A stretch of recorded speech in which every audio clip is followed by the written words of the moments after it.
Ambassador Ji-woo Park stood in the center of the Grand Council chamber, her hands trembling slightly as she held the petition. Around her, thousands of alien beings filled the massive space, their forms ranging from towering insectoids to floating energy beings. The air smelled of a dozen different atmospheres mixing together, processed by the station's life support systems. She had practiced her speech for months, refining every word to be perfect. Today was supposed to be the day humanity finally earned its place as a full member of the Galactic Council. Honored members, Gu began, her voice amplified across the chamber. For 47 years, humanity has served this council with loyalty and dedication. We have contributed resources, technology, and personnel to countless council initiatives. We have fought beside you in 3 wars. We have opened our markets and our borders. Today, I come before you to request what we have earned: full membership status with complete voting rights. The silence that followed felt heavy. Then, from the elevated platform where the senior council members sat, a rippling sound emerged. It took Ji-woo a moment to realize they were laughing. Her stomach dropped. Arbiter Vaelthoros leaned forward, his crystalline body refracting light in sharp angles. Ambassador Park, your species continues to amuse us with these displays of ambition. 47 years is barely a moment in galactic time. The youngest full-member species had served for 300 years before earning their seat. With respect, Arbiter Gi-woo said, forcing her voice to remain steady. No species in Council history has contributed as much in their first 50 years as humanity has. Contributed. Another council member spoke up, a being whose species Ji-woo couldn't identify.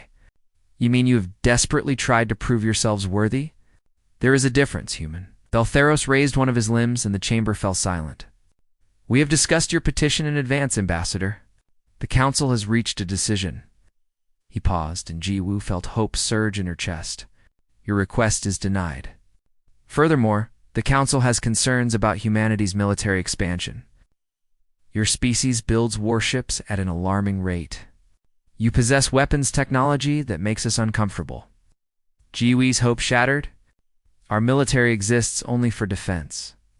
Every ship, every weapon, has been approved by council regulations. Regulations you follow to the letter, while violating their spirit, Vaelthoros said coldly. Therefore, the council issues this ultimatum. Humanity will surrender all quantum-fold drive technology to council oversight. You will dismantle 60% of your defense fleet within 6 months. You will accept council observers on every major human world and space station. These are not requests, Ambassador Park. They are requirements. The chamber erupted in murmurs and clicks and sounds Ji-woo had no names for. She stood frozen, unable to process what she had just heard. And if we refuse, she asked quietly, then humanity will face economic sanctions, trade blockades, and potential military intervention to ensure compliance. We have tolerated your independence long enough. It is time your species learned its place in the galactic order.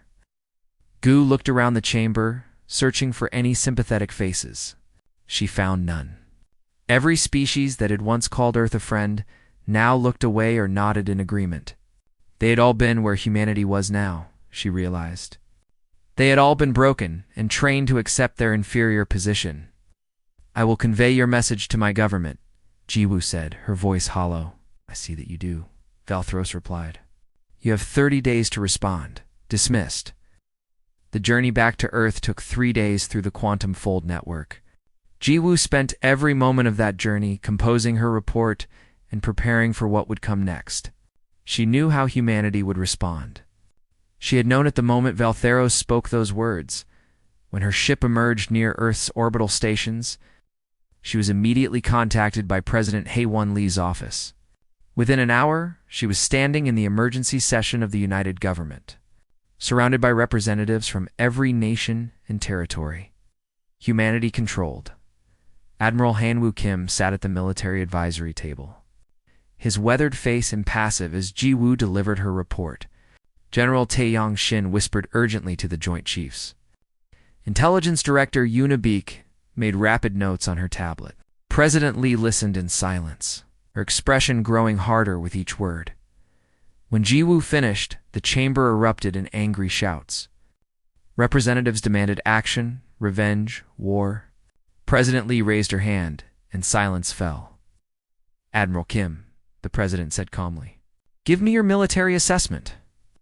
Hyen-woo stood slowly. "If the council enforces their ultimatum with military force, they will send between 500 and 1,000 warships. According to their intelligence, we possess 512 vessels capable of combat. They believe those odds are overwhelming in their favor." He paused, a slight smile crossing his face. "They are mistaken." Murmurs rippled through the assembly. General Taeyong stood next. "Madam President, I request permission to brief this body on Project Horizon." President Lee nodded. "Granted. It seems the time for secrets has passed." What followed shocked even Jiwoo, who thought she knew everything about Earth's defenses. For 20 years, humanity had been preparing for this exact moment. Every scientist, every engineer, every strategist had known deep down that the Council would never accept humans as equals. So they had built an arsenal in secret, 3,000 warships hidden throughout the solar system and beyond. Weapons that made Council technology look ancient. Shields that could phase out of normal space. Drives that could outrun anything the Council possessed. And most importantly, tactical doctrine built on human history's hardest lessons about asymmetric warfare. Dr. Yoonji Choi presented the technical capabilities. UNIBEAK revealed the intelligence network that had penetrated Council security at every level. They had even discovered the Council's true plan. To eventually lobotomize humanity's creativity through neural compliance technology, turning humans into compliant workers for the galactic elite. When the presentations ended, President Lee looked around the chamber. "We have a choice to make.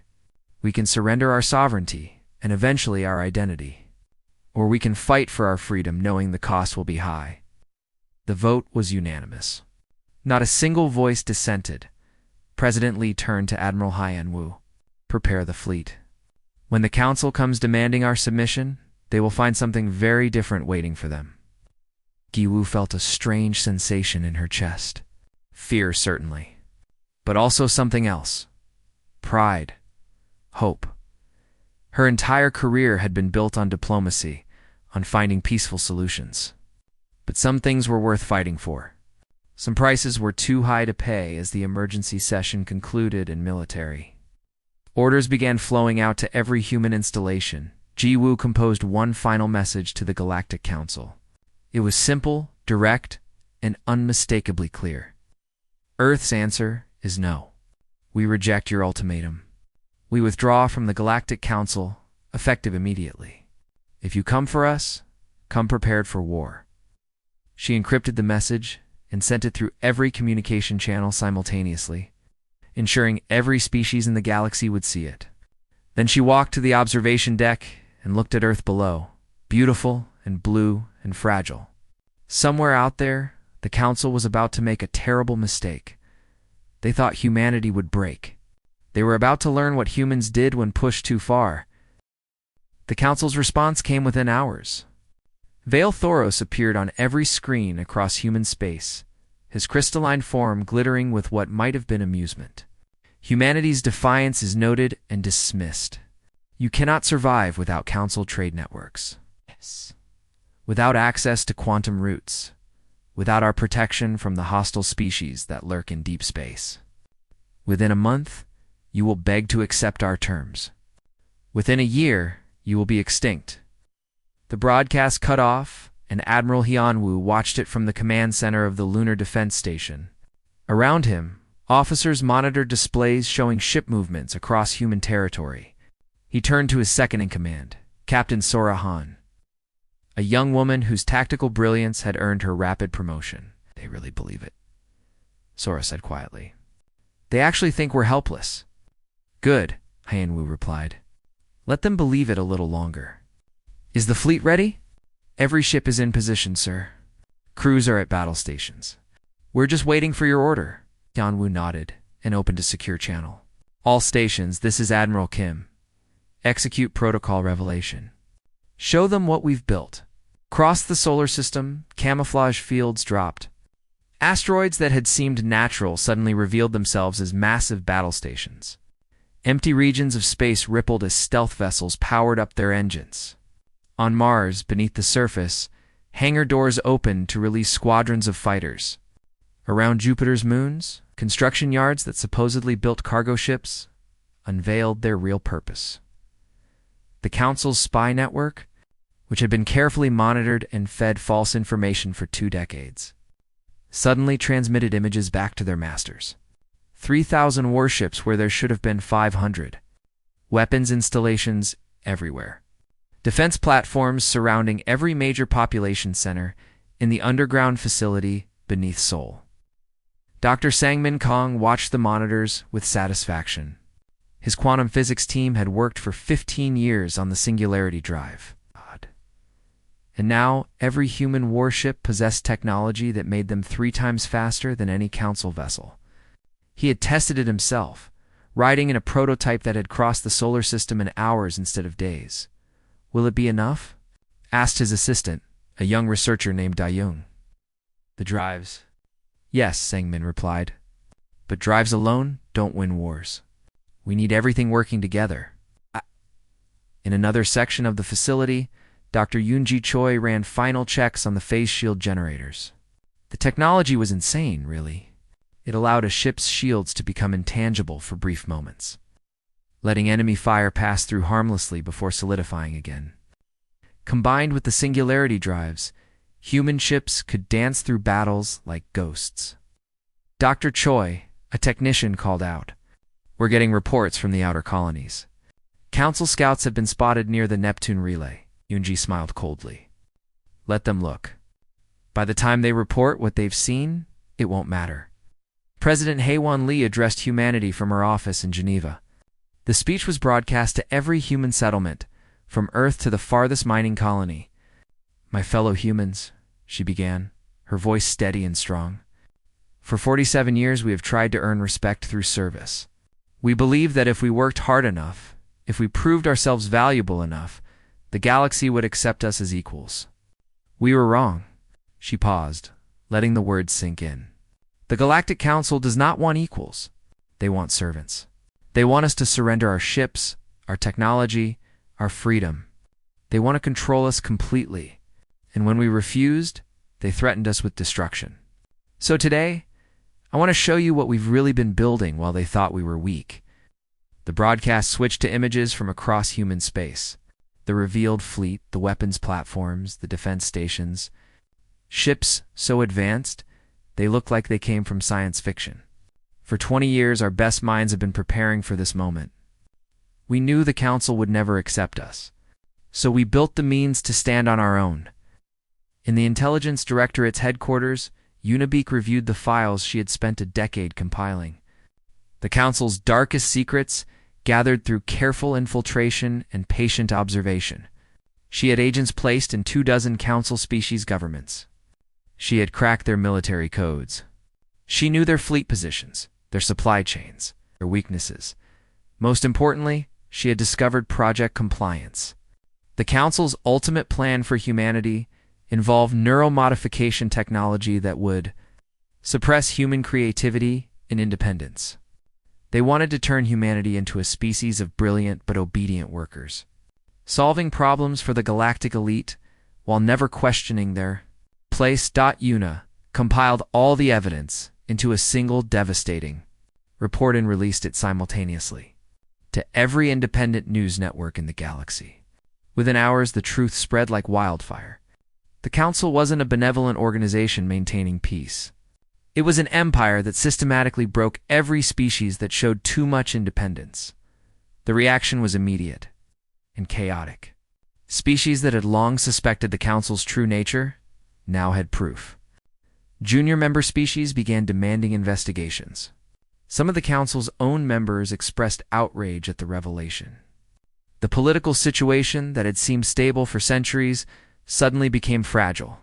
On the bridge of the Indomitable, Admiral Hyenwoo's flagship tactical displays showed the deployment of the entire human fleet. They had organized into battle groups, each with a specific role. Fast attack wings with new fighters that could outmaneuver anything the Council possessed. Heavy cruiser groups with weapons that could crack a battleship's armor in seconds. Support vessels with jamming technology that would blind. Council sensors. General Taeyong appeared on the communications screen. Admiral, our defense platforms are fully operational. We've positioned them in 50 strategic systems beyond Earth. If the Council wants to blockade us, they'll have to fight through every single one. How long can we hold? Heianwu asked. Against a traditional assault? Years. Against an allowed invasion with their full military? Long enough to make them regret trying. Taeyong grinned. But I don't think it'll come to that. Not once they see what we can do. Ambassador Ji Woo had taken on a new role. Instead of pleading with the Council, she traveled to independent worlds and minor species that had no Council affiliation. Her message was simple. Earth offered fair trade, mutual defense treaties, and respect. No demands for submission. No requirements to surrender sovereignty. The response surprised even her. Dozens of species, tired of Council arrogance or afraid of being the next target, sent diplomatic missions to Earth. They wanted protection. They wanted allies. They wanted someone who would treat them as equals. Within 2 weeks of Earth's withdrawal, 23 species had requested formal treaties. Some were small, with only a few worlds. Others controlled strategic resources or locations. Together, they represented a significant shift in galactic power.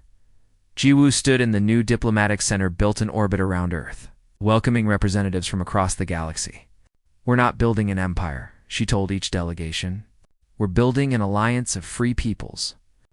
Every species maintains its independence. Every species has an equal voice. We stand together because we choose to, not because we're forced to. The message resonated. By the end of the month, 47 species had joined what was being called the Alliance of Free Worlds. The Council watched in growing alarm as their monopoly on power crumbled. Dr. Yoonji initiated the technology sharing program.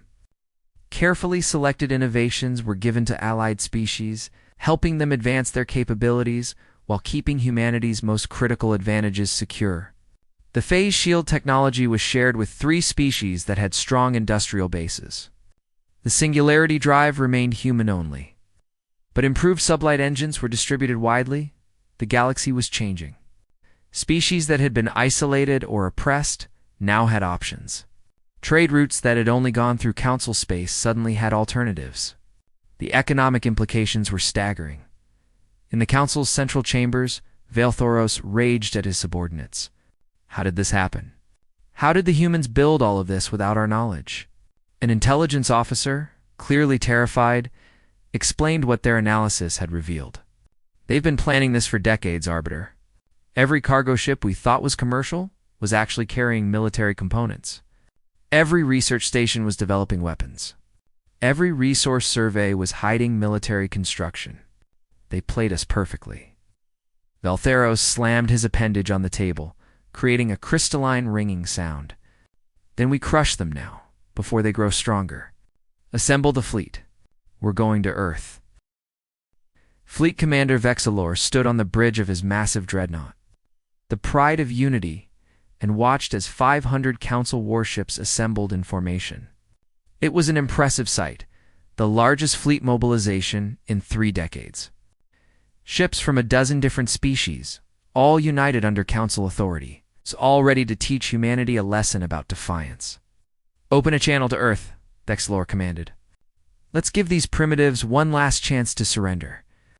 His communication officer worked the controls, and soon the message was broadcasting across all human frequencies. Attention, humans. This is Fleet Commander Vexilor of the Galactic Council Peacekeeping Force. You are in violation of Council law. Your illegal military buildup threatens galactic stability. We are here to restore order. You have 1 hour to power down your vessels and prepare to receive Council inspection teams. Any resistance will be met with overwhelming force. This is your only warning. The response came from Admiral Heianwu himself, his image appearing on the view screen. Vexilor expected to see fear, perhaps desperation. Instead, the human admiral looked calm, almost amused. Commander Vexilor, Your peacekeeping force is not welcome in human space. You have entered our territory without permission. You have 30 minutes to turn your fleet around and leave. This is your only warning." Vexilor laughed, a bubbling sound that his species made when encountering something absurd. "Human, we have 500 warships. You are outmatched and outgunned. Surrender now, or we will take your worlds by force." Hyanwu's expression didn't change. "Commander, you seem to have miscounted. We don't have 500 ships." He paused, and something dangerous flickered in his eyes. "We have 3,000, and we're done talking. Come and take it." The transmission cut off. For a moment, Vexilor stood frozen, certain he had misheard. 3,000 ships. Impossible. Council intelligence had confirmed human naval strength repeatedly. Then his sensors officer made a strangled sound. "Commander, I'm reading multiple contacts. Dozens. No, hundreds. They're appearing all around us." The tactical display exploded with red markers. Ships decloaking from stealth, platforms activating weapon systems, entire battle groups emerging from behind planets and asteroids. This Lor's fleet was suddenly surrounded, outnumbered 6-1. All ships, battle formations. "Raise shields and prepare to engage," Dexilor shouted, his confidence evaporating. The Battle of the Outer Rim began with a devastating human strike. Captain Sorahan led a wing of 200 fighters in a precision attack on the Pride of Unity. The fighters moved impossibly fast, their singularity drives allowing them to dodge enemy fire with ease. They swarmed the dreadnought like angry insects, targeting shield generators and weapon systems. Sora's tactical mind worked at incredible speed. She saw the patterns in the Council ship's defenses, identified the weaknesses. Strike Teams 2 and 5. Concentrate fire on the starboard shield emitters. Team 3, kamikaze drones. Ready? On my mark, ... mark. Automated drones loaded with antimatter charges streaked toward the dreadnought. The Council point defense systems destroyed most of them, but 3 got through. The explosions rippled across the massive ship's hull, creating breaches in the armor. Sora's fighters poured through, targeting the vulnerable internal systems. Across the battlefield, human ships demonstrated tactics the Council had never encountered.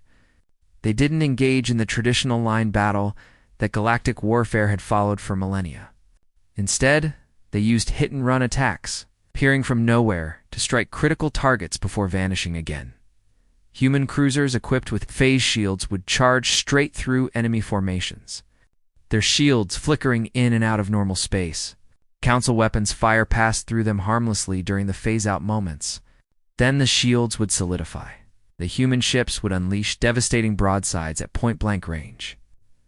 Admiral Hyanwu coordinated the battle from the Indomitable, his tactical display showing the entire engagement. All heavy groups focus on their capital ships. Don't let them organize a defensive line. Fast attack wings keep their escorts busy. Support vessels jam their communications.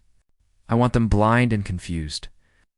The Council fleet tried to fight back, but everything they knew about warfare failed against human tactics.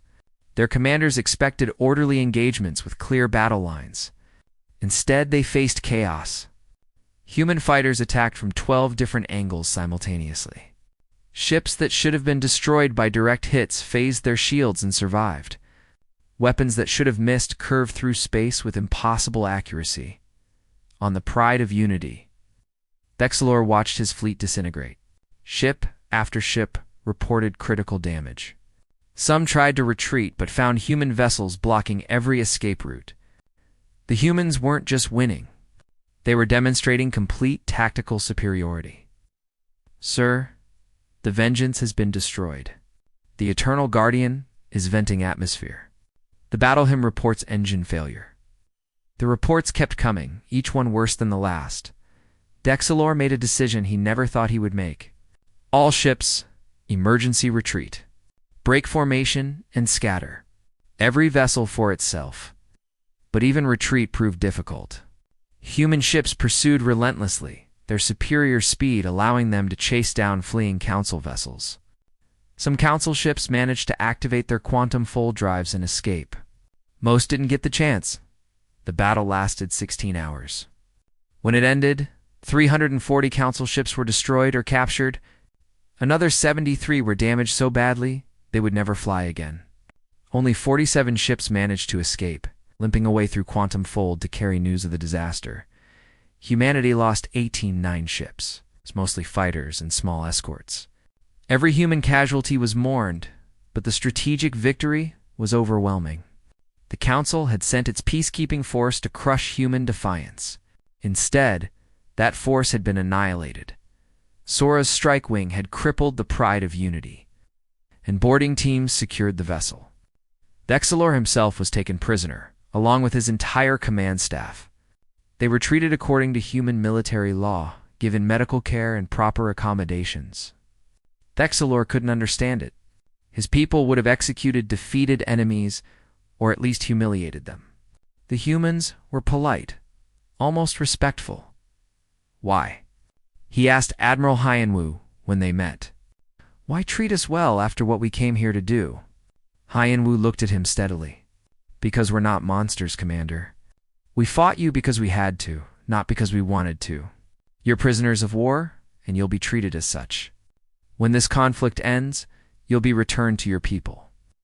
The battle footage spread across the galaxy faster than Council authorities could suppress it.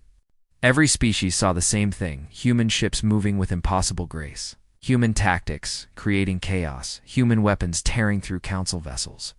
The species that had been assured the Council was invincible now saw that invincibility shattered in the Council chambers.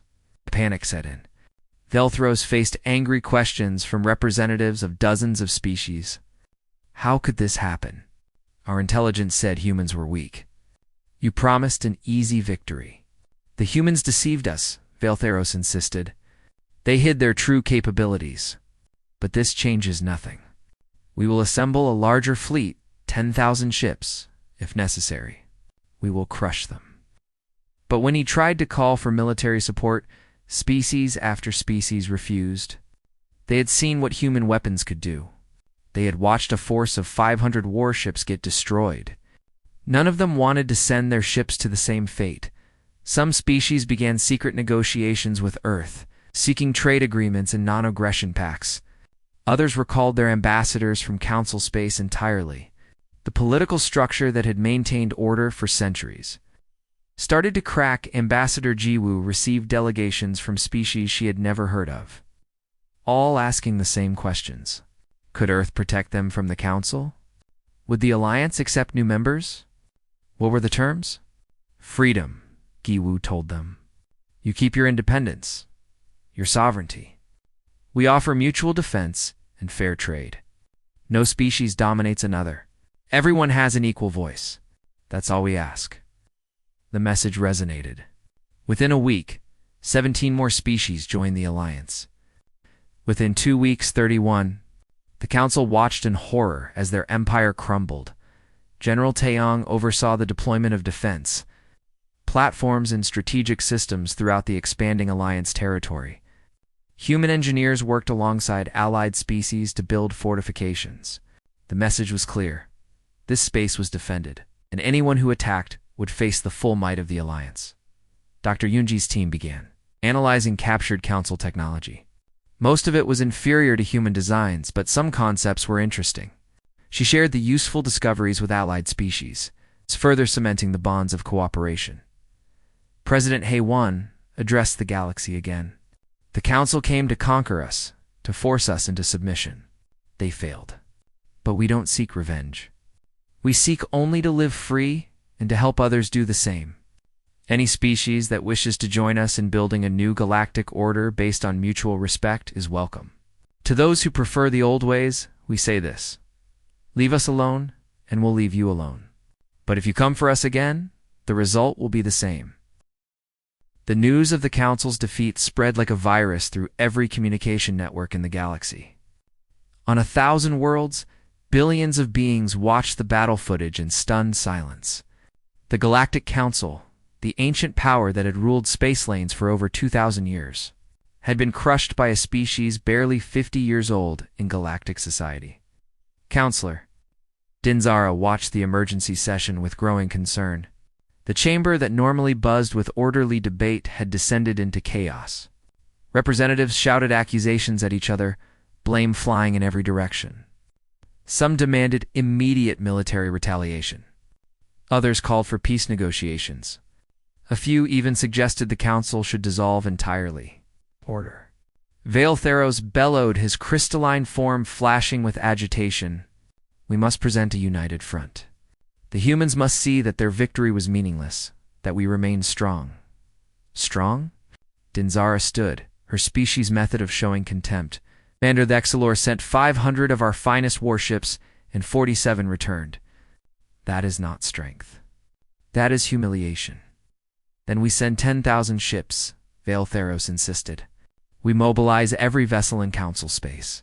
We show these primitives the true might of galactic civilization. And who will crew these ships? Dinzara asked coldly. My people. After watching human fighters destroy capital ships with ease. I think not. The council has lost its aura of invincibility. You cannot restore it with empty threats. Around the chamber, representatives murmured agreement. Species that had always followed council directives were suddenly questioning orders. The foundation of council power had always been the belief that resistance was futile. That belief was gone. On the independent trading station known as the Crossroads, Merchant Lord Pelquith studied the market data with fascination. The galactic economy was in freefall. Trade routes through council space were experiencing massive delays as ships were diverted to military use. Prices for basic goods were skyrocketing. Credit systems were failing as species withdrew assets from council banks. But on the human side of the galaxy, something different was happening. New trade routes were opening up. The Alliance of Free Worlds was offering fair rates and guaranteed safe passage. Species that had been locked into exploitative. Council trade agreements were finding better deals with Earth and its allies. Pelquith made his decision. His merchant fleet would switch allegiance from the Council to the Alliance.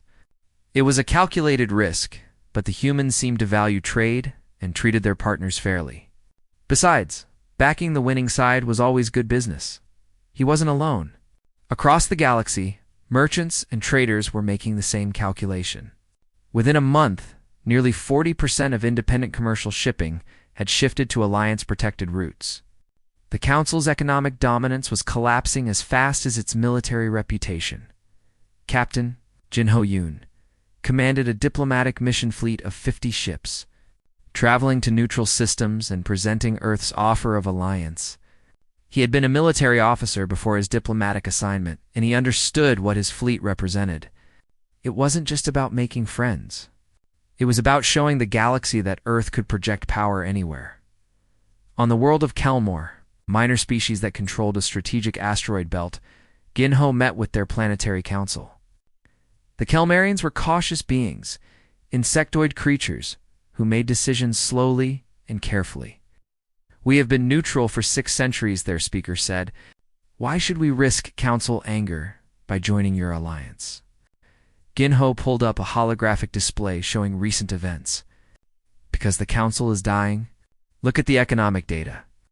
Look at the military casualties. Look at how many species are leaving their influence. You can stay neutral and hope they ignore you when they're desperate to maintain control. Or you can join us and have protection while building a better future. The Kelmarians conferred in their clicking language. Finally, their speaker turned back. And you truly offer equal partnership?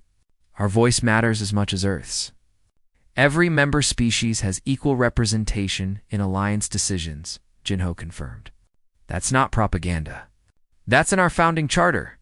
Earth might be the military power, but we don't rule the alliance. We're part of it. Within a week, Kelmor signed the treaty. Their strategic resources and location gave the alliance control over another major shipping lane. The new Surround Council territory was tightening. On Earth, Intelligence Director Unibeak monitored communications intercepts from Council space. What she saw confirmed her analysis.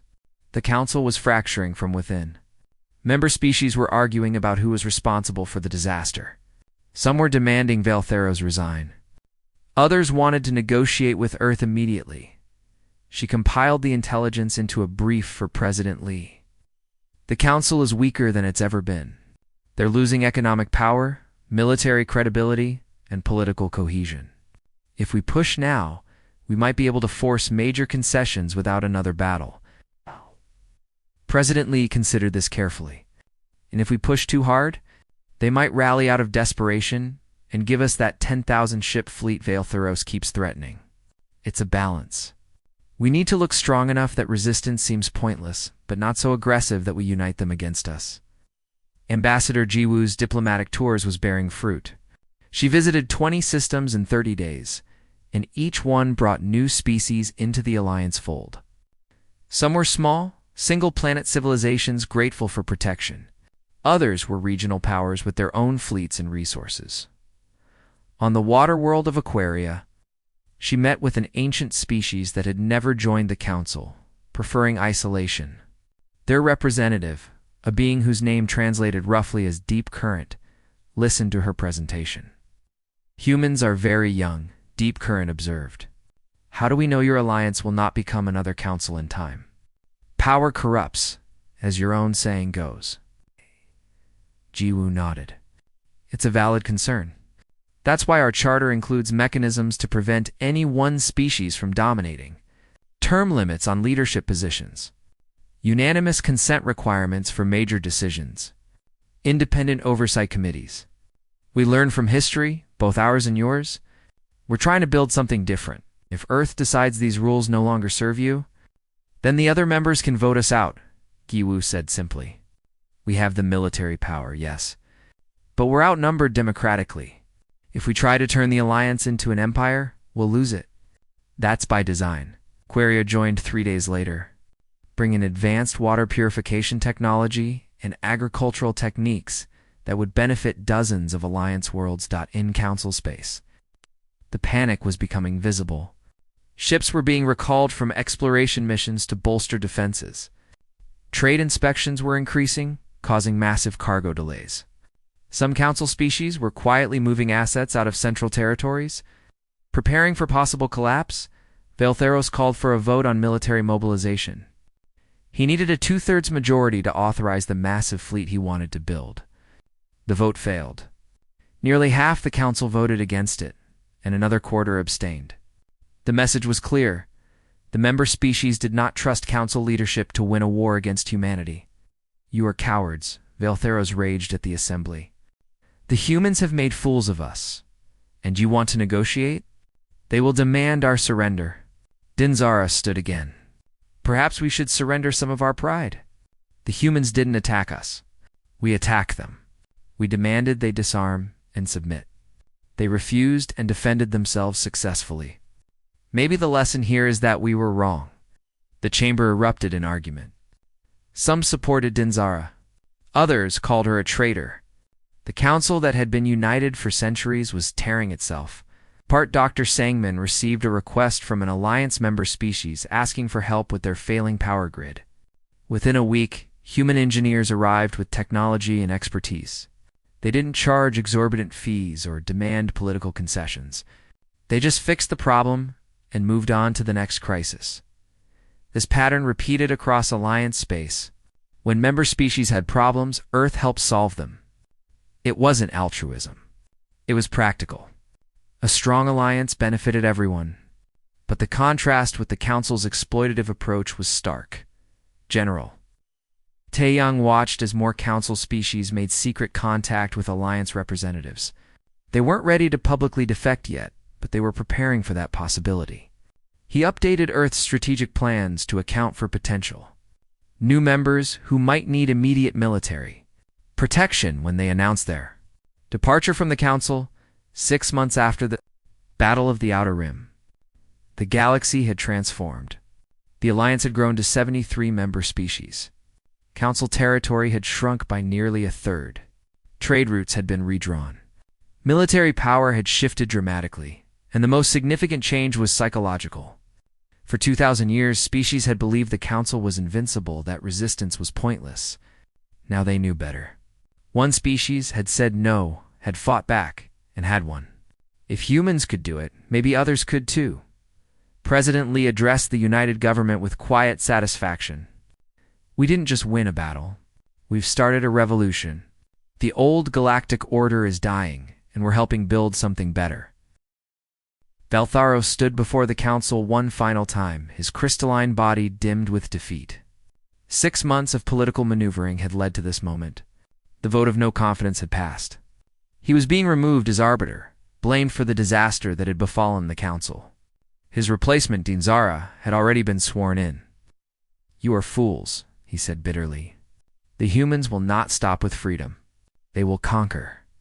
They will dominate. You will regret this weakness." Dinzara faced him calmly. "Perhaps.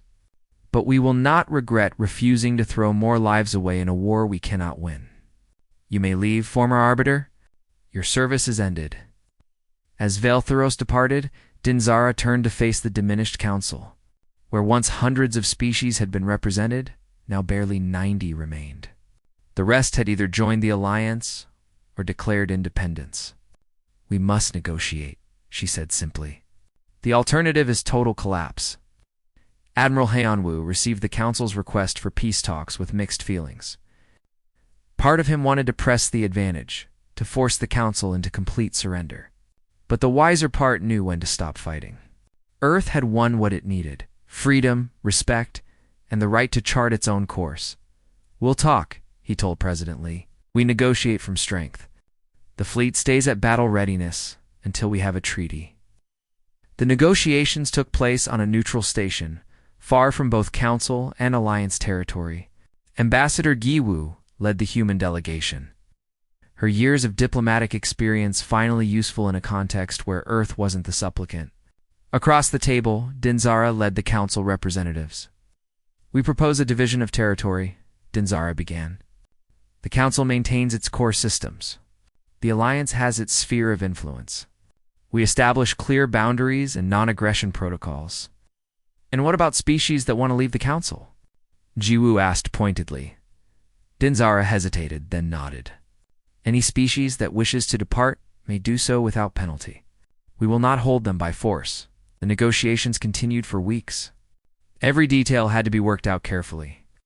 Trade agreements, territorial boundaries, technology exchange protocols, military restrictions.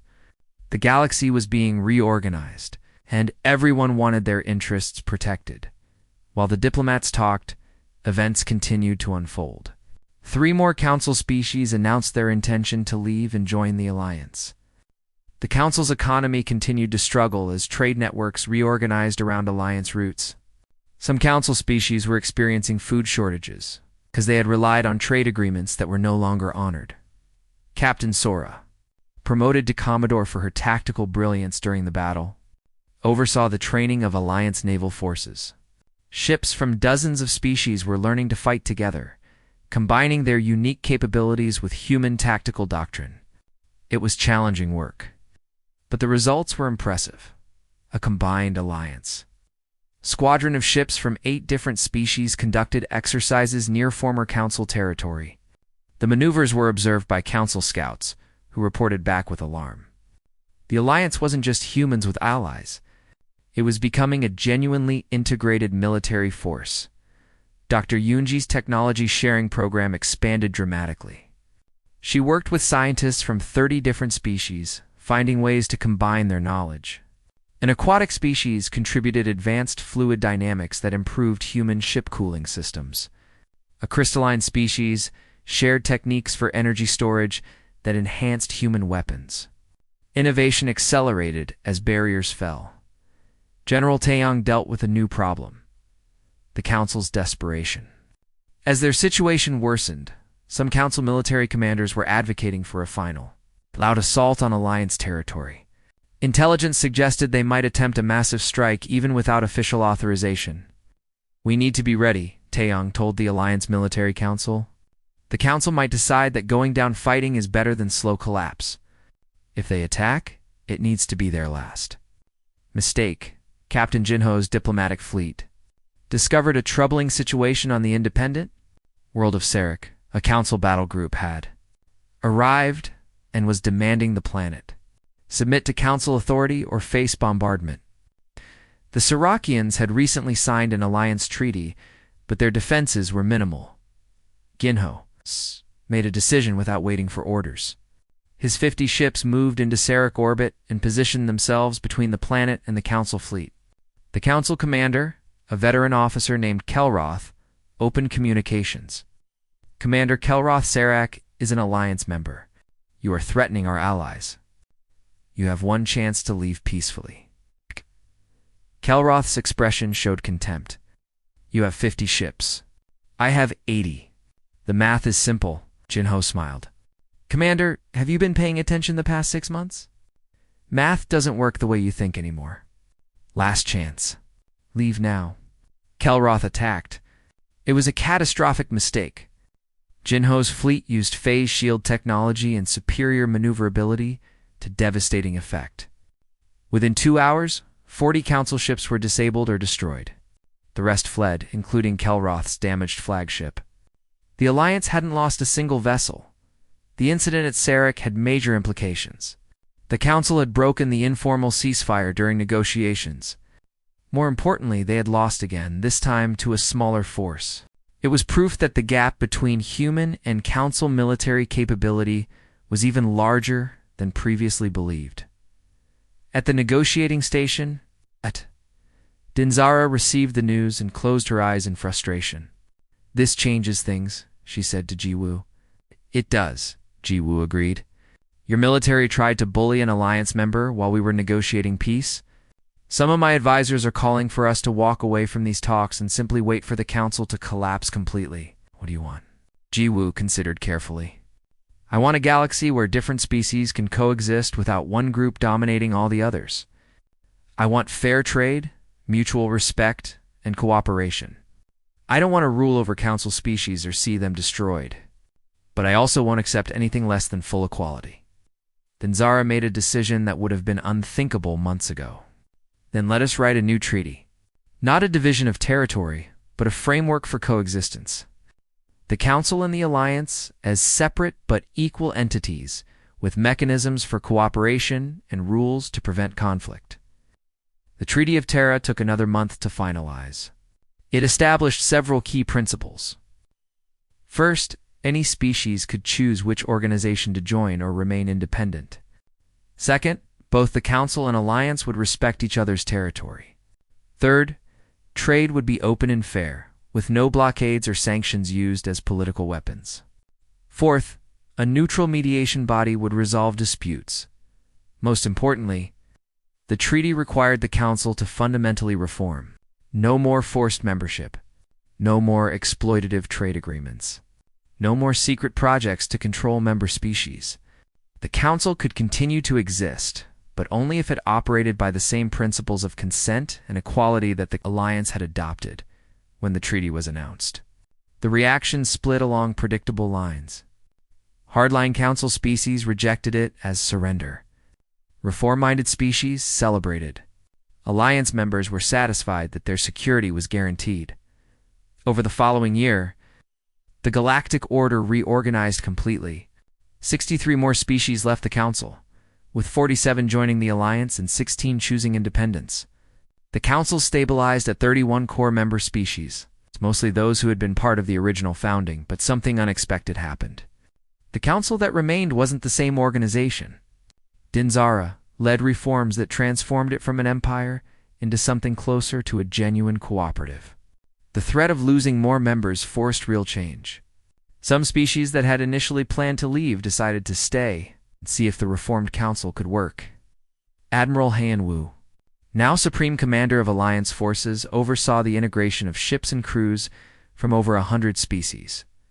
The Alliance fleet was the most powerful military force in the galaxy, but it existed for defense, not conquest. That distinction mattered.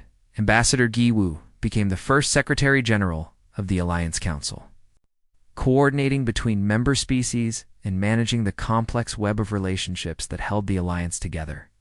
It was exhausting work, but she found it more satisfying than her old role of begging for scraps at council meetings. Dr. Sangman's research team has made a breakthrough in faster-than-light communication, something the galaxy had been trying to achieve for millennia. He shared it freely with all Alliance members and even offered it to the council at fair cost. The gesture built goodwill and demonstrated that the alliance meant what it said about cooperation. President Lee addressed humanity on the second anniversary of Earth's withdrawal from the council. 2 years ago, we faced a choice: submit to tyranny or fight for freedom. We chose freedom, and that choice changed the galaxy. But our work isn't finished. We've built an alliance, but now we must prove it can last. We must show that a society based on consent and equality can be stronger than one based on domination. The former arbiter Valtheros, living in exile on a remote world, watched President Lee's speech with bitter resentment. Everything he had warned about had come true, except in reverse. The humans hadn't become tyrants. They had become liberators. The galaxy had been transformed, and his vision of council dominance was dead.